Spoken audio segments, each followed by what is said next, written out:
Kəmalə Günəşli iyulun 6-sında keçirdiyi 3 əməliyyatdan sonra ilk dəfə ictimaiyyətə açıqlama verib.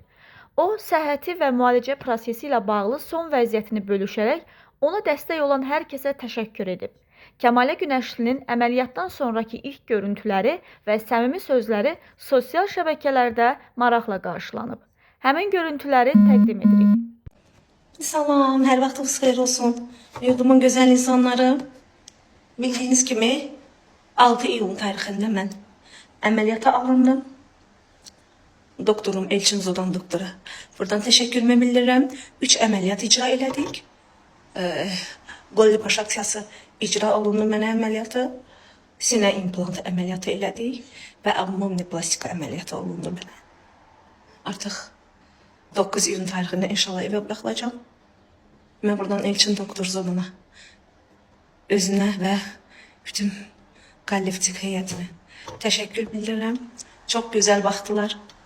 Yüksək səviyyədə. İnanın gecəvə getmək istəmirəm. O qədər gözəl baxırlar burada insana. Çox təşəkkür edirəm. İnanın ki, demək olar ağrılarım yoxdur. Çox uğurlu, çox rahat keçdi əməliyyatımız. Çox şükür Allah'ın bugünkü gününə.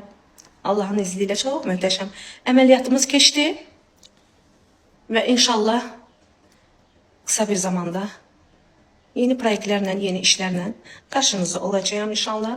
Və mənim üçün çox narahat oldunuz. Yanıma gələnlər hər kəs sağ olsun. Təşəkkürümü bildirirəm. Çox zəylər gəlir, çox mesajlar gəlir. Bəzən cavab verə bilmirəm, çoxsunun əksəriyyətini cavab yaza bilmirəm, məni bağışlayarsınız. İnşallah kısa bir zamanda hər birinizə dönüş eləyəcəm. İzləmədə qalarsınız. Nəticə zaten gözünüzün qabağında olacaq. Zamanla nəticəni görəcəksiniz. Bir daha təşəkkür edirəm Elçin Zodan doktora.